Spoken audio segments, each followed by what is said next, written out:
Kisah Nabi Saleh alaihi salam.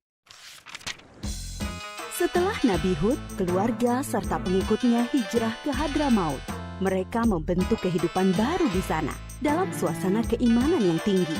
Sebagian anak keturunan mereka bermigrasi ke utara, ke daerah Hijaz. Di sana mereka membuat pemukiman baru dan berkembang turun-temurun. Bangsa baru ini dikenal sebagai bangsa Tsamud atau kaum Tsamud. Secara silsilah keluarga, kaum Tsamud berkerabat dengan kaum Ad. Mereka berasal dari satu kakek buyut, yaitu Iram cucu Nabi Nuh. Maka tak heran jika kaum Tsamud mirip dengan kaum Ad.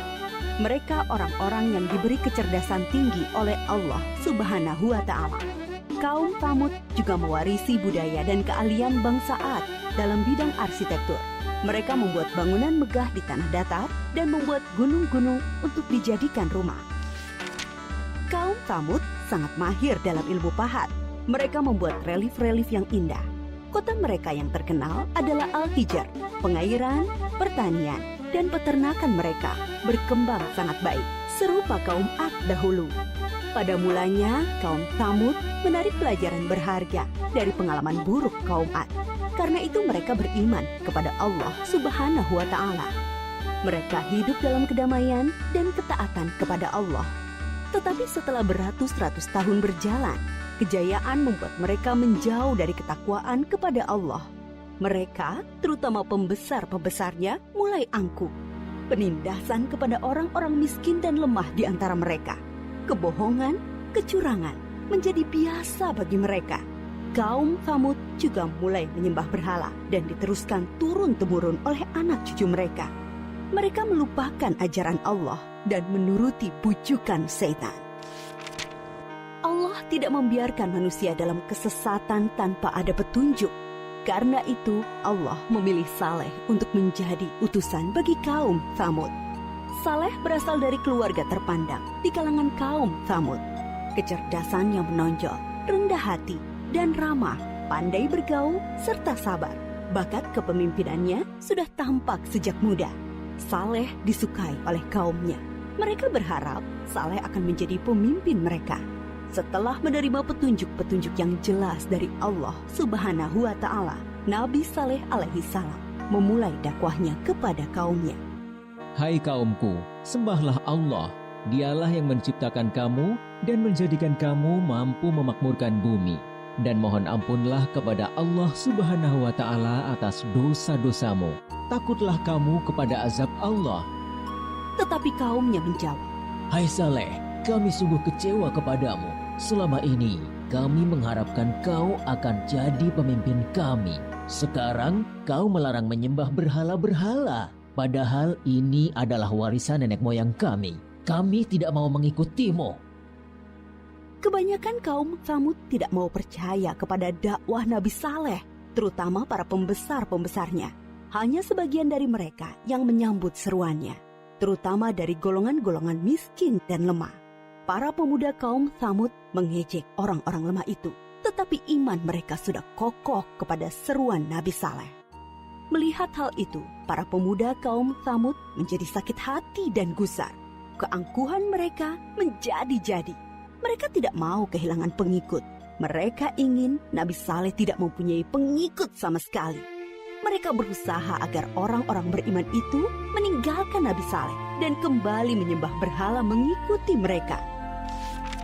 Kemudian mereka menantang Nabi Saleh untuk mendatangkan mukjizat.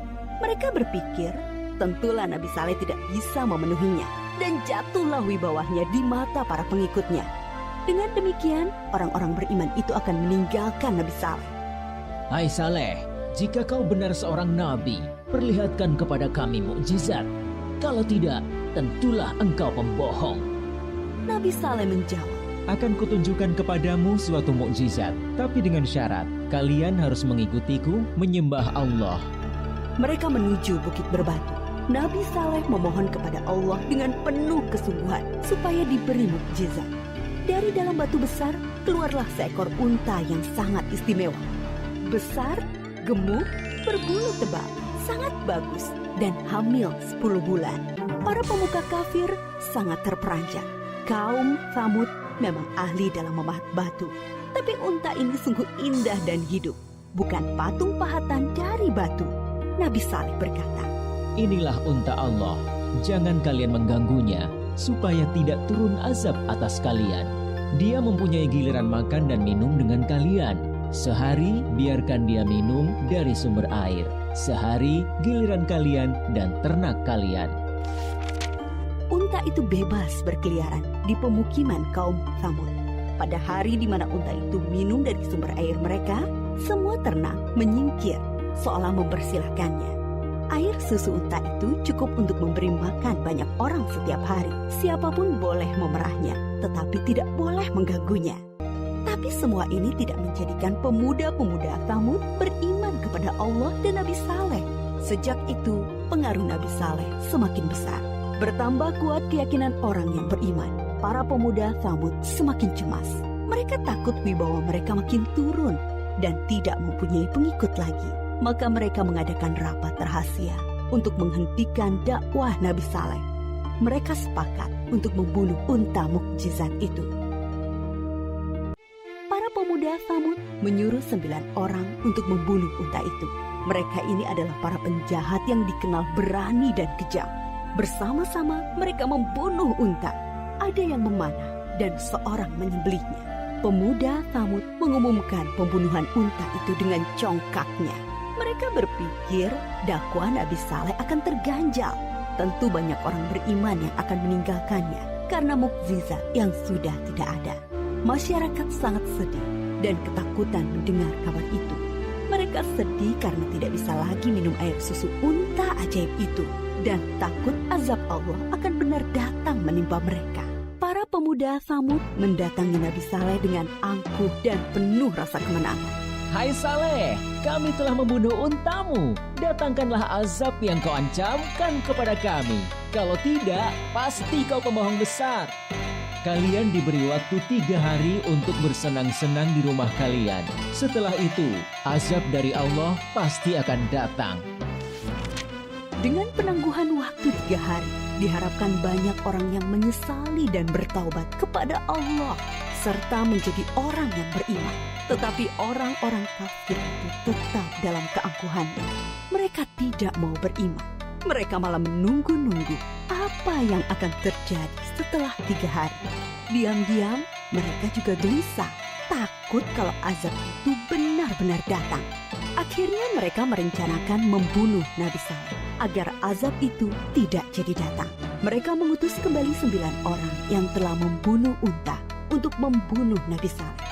Tetapi niat mereka digagalkan oleh Allah. Ke-9 orang itu mati ditimpa batu dari langit ketika menuju rumah Nabi Saleh. Nabi Saleh dan pengikutnya kemudian hijrah ke Palestina. Menjelang hari datangnya azab, Nabi Saleh sangat sedih meninggalkan Al-Hijr, membayangkan azab Allah akan menimpa kaum satu kampung halamannya. Aku telah menyampaikan kepada kalian ajaran Allah, tetapi kalian tidak menyukai kebenaran. Kemudian Nabi Saleh berangkat menuju Palestina bersama sekitar 110 pengikutnya. Setelah 3 hari berlalu, terdengar suara sangat keras menggelegar dari langit. Petir menyambar dan bumi berguncang karena gempa dahsyat. Semua orang kafir itu mati mengenaskan. Bangunan yang mereka banggakan banyak yang ambruk. Binasalah kaum Tsamud yang durhaka. Sampai saat ini, sisa-sisa pemukiman kaum Tsamud berupa rumah dan gedung dari batu yang dipahat masih bisa dilihat di Saudi Arabia dan merupakan situs bersejarah dunia. Kaum Tsamud dibinasakan oleh Allah dengan azab yang singkat tapi dahsyat. Mereka diazab karena tidak mengesahkan Allah dan tidak mau mengikuti utusan Allah, yaitu Nabi Saleh.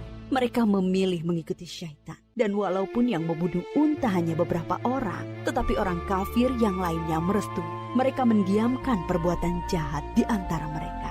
Kisah kaum Tsamud mengajarkan kepada kita keharusan taat kepada Allah dan Rasul-Nya, serta pentingnya amar ma'ruf nahi mungkar dalam masyarakat, yaitu menyuruh kepada kebaikan dan melarang kemungkaran. Halo teman-teman, subscribe di tombol merah di bawah ini ya.